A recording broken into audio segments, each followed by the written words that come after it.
ওদালগুৰিৰ এটা পথৰ আবণ্টিত ধনৰ পৰিমাণ আৰু ব্যয় হোৱা ধনৰ পৰিমাণ শুনিলে চকু কপালত উঠিব আপোনাৰ। এই পথছোৱা আছে BTR-ৰ উপমুখ্য কাৰ্যবাহী সদস্য তথা 64 নং ওদালগুৰি বিধানসভা সমষ্টিৰ বিধায়ক গোবিন্দ চন্দ্ৰ বসুমতাৰীৰ সমষ্টিৰ অন্তৰ্গত পানেৰীত। যোৱা 2022 আৰু 23 বিত্তীয় বৰ্ষত স্বয়ং বিধায়ক গোবিন্দ চন্দ্ৰ বসুমতাৰীয়ে সমষ্টিটোৰ অন্তৰ্গত পানেৰী VCDCৰ পূব পানেৰীৰ পৰা 500 মিটাৰ দৈৰ্ঘ্যৰ এটা পথৰ বাবদ বিধায়ক পুঁজিৰ পৰা আবণ্টন কৰিছিল 4 লাখ টকা। আঁচনি অনুযায়ী পথছোৱাত মাটিৰ লগতে বালি শিল ভৰাব লাগিছিল যদিও মাটি এটুকুৰাও নপৰিল পথটোত। আনহাতে কামটোৰ দায়িত্বত থকা ক্ৰমে মামণি ঘোষ, কমলা ঘোষ আৰু বাসন্তী পাঠক, নমিতা মহন্ত আৰু বজিত ডেকা 5জনীয়া কমিটিৰ লগতে কামটোৰ সৈতে প্ৰত্যক্ষভাৱে জড়িত ৰাজু ঘোষে মাত্ৰ কেইট্ৰেক্টৰমান শিল বালিৰ পলেপ দি প্ৰায় 40-50 হাজাৰ টকাৰ কাম কৰিয়েই গা এৰা দিয়ে। ইপিনে পথছোৱাৰ কাম ভালদৰে কৰিবলৈ ৰাজু ঘোষ নামৰ ঠিকাদাৰগৰাকীক ৰাইজে কৈছিল যদিও নিজৰ ময়মতালিয়ে ৰাজু ঘোষে কেইগাড়ীমান শিল বালি পেলাই দায়িত্ব সামৰে। ৰাইজৰ অভিযোগ, 500 মিটাৰ দৈৰ্ঘ্যৰ পথছোৱাৰ বাবে আবণ্টিত 4 লাখ টকাৰ 40ৰ পৰা 50 হাজাৰ টকা খৰচ কৰি বাকী টকা ঠিকাদাৰ কেইগৰাকীয়ে নিজৰ জেপত ভৰাইছে।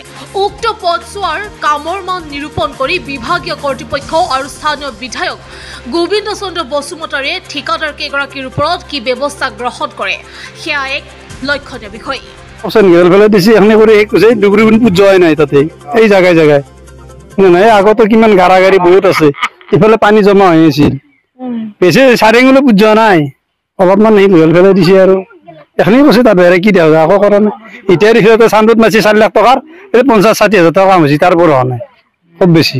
জিচিপি উঠিছে মাটিটো শিল বেলা উঠি এতিয়া পুতি দিছে, মানুহ যাবাই ধৰি এতিয়া ভালদৰে। ৰাস্তাটো আমাৰ ভাল হলে গোটেই ভাল লাগে দেচোন, ৰাস্তাটো ভাল হলে মানুহৰ ভাল লাগে আৰু। পথটোতো এতিয়া বৰ্তমান ভাল দেখা নাই আৰু 4 লাখ টকাৰ কাম আমি গম পোৱা নাছিলোঁ।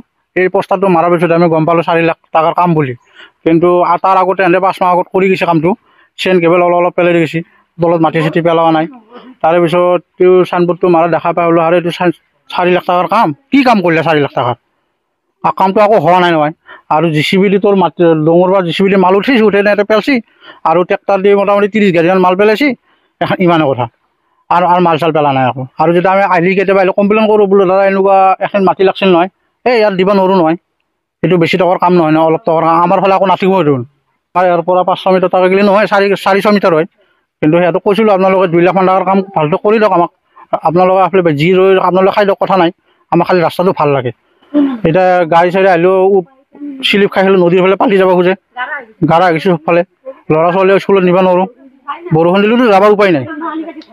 তাতৰ মাজতে অলপ ভাঙি গৈছে, তাতে এটা পুলুং লাগে, সিহঁতক কৈ আছোঁ, মানে অনুৰোধ কৰি আছোঁ, সিহঁতে পুলুংটো দিব খোজা নাই। সিহঁতে কৈ পুলুংটো আমাৰ স্কুলত অহা নাই, আমি দিব নোৱাৰোঁ, আপোনালোকে ৰাইজৰ পইচা তুলি হ'লে পুলুংটো বনাই লওক। সেইটো আমি কথাটো কৈছোঁ ঠিকাদাৰটোক, সেইটো কথা সি আমাৰ গোটা মানে গুৰুত্ব দিয়া নাই আৰু। তথাপিও আমি কৈছোঁ আপোনালোকক পইচা অলপ দিয়ক, আমি অলপ দিওঁ, দি কিনে আপোনালোকে আমাক সেইটো বনাই দিয়ক, নাই।